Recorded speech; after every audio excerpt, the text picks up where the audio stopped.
Yet, this is where the battle is being joined, and I see that it's being waged on three fronts. The first front relates to the content of public school curriculum. Many states are adopting curriculum that is incompatible with traditional Judeo-Christian principles, according to which parents are attempting to raise their children. And they often do this without any opt-out provision for religious families.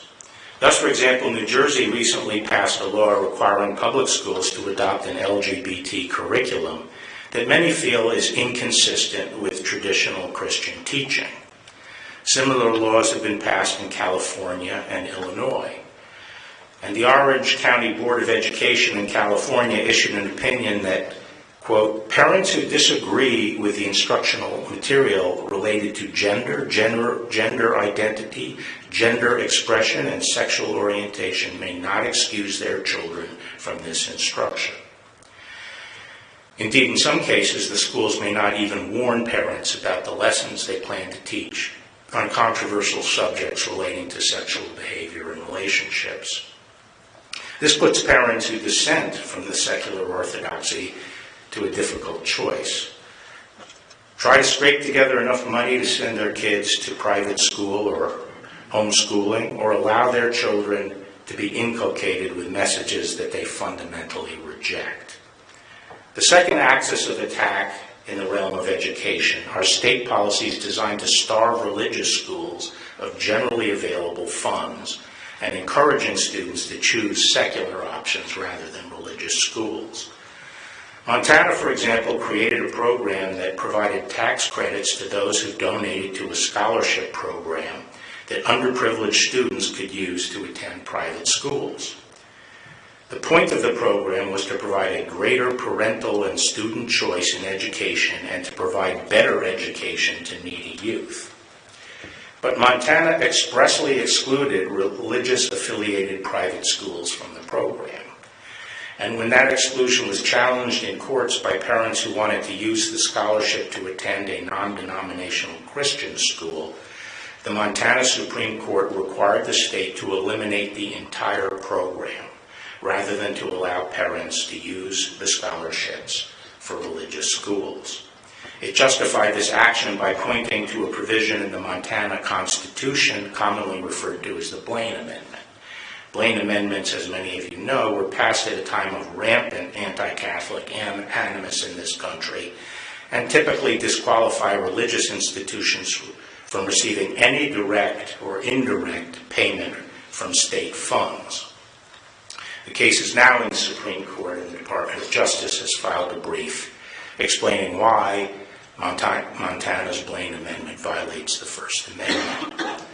Finally, the third kind of assault on religious freedom in education have been recent efforts to use state laws to force religious schools to adhere to secular orthodoxy.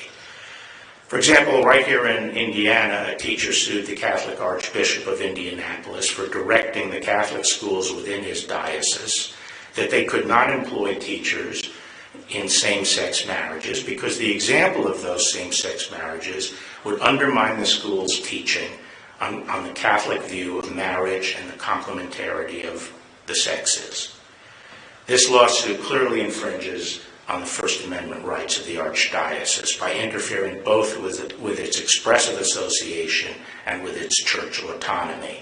And the Department of Justice filed a statement of interest in the state court making these points, and we hope that the state court will soon dismiss this case. Taken together, these cases paint a disturbing picture. We see the state requiring local public schools to insert themselves into contentious social debates without regard to the religious views of their students or parents. In effect, these states are requiring local communities to make their public schools inhospitable to families with traditional religious values. Those families are implicitly told that they should conform or leave. At the same time, pressure is placed on religious schools to abandon their religious convictions.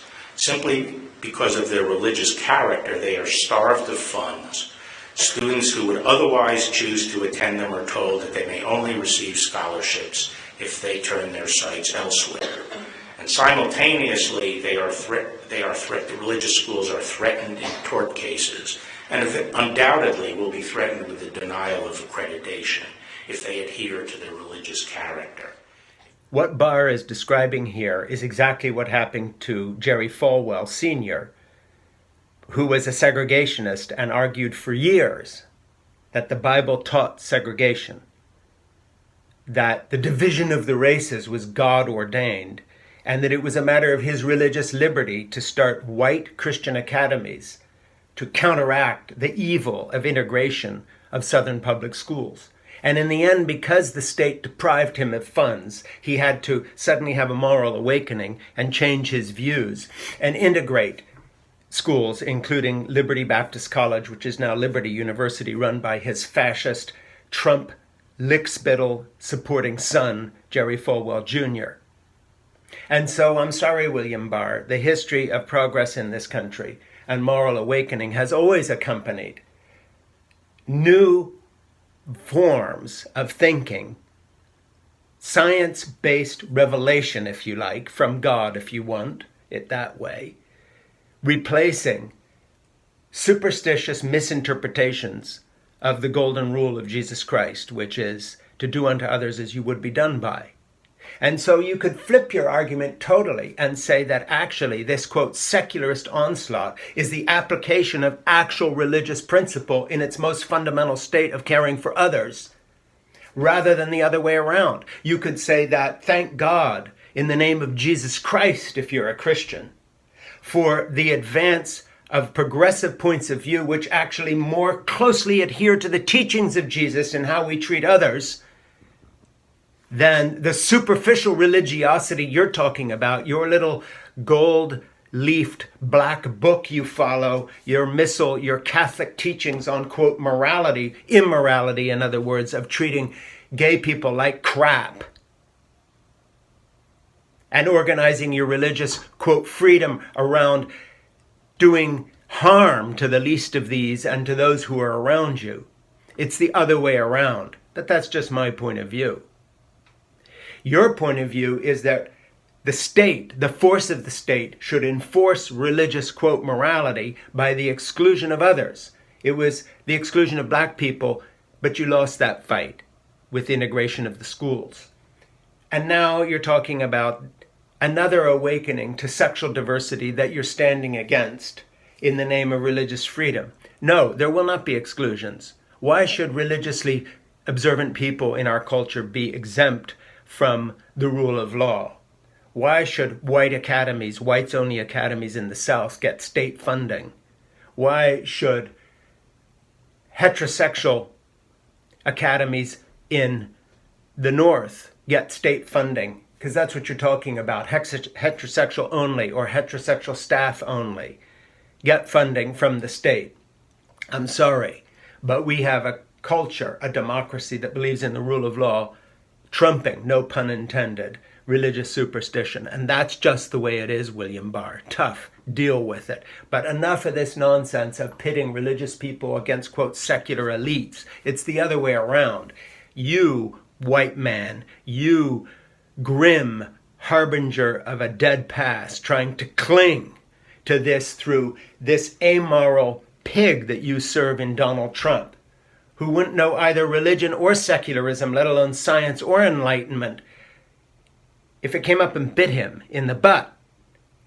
You serve this man, and you stand here seriously talking about not taking away the freedom of religion from people when this president locks children in cages, when this president banned God-fearing, law-abiding Muslims from coming into our country because he didn't like their religion.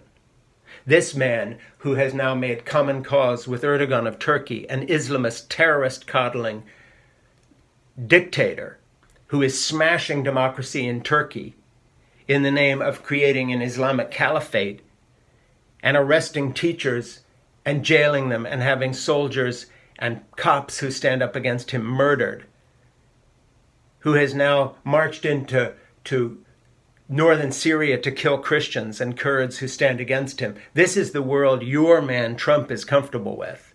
And you're standing here talking about trying to defeat the forces of secularism, by which you really mean the forces of enlightenment and freedom and justice, which in my book mirror Christianity rather than deny it. And not because Christianity is the truth, but it itself in its best moments of moral teachings mirrors what evolution teaches, which once again is the survival of the friendliest, and which is cooperation rather than domination. This is what you're standing up against.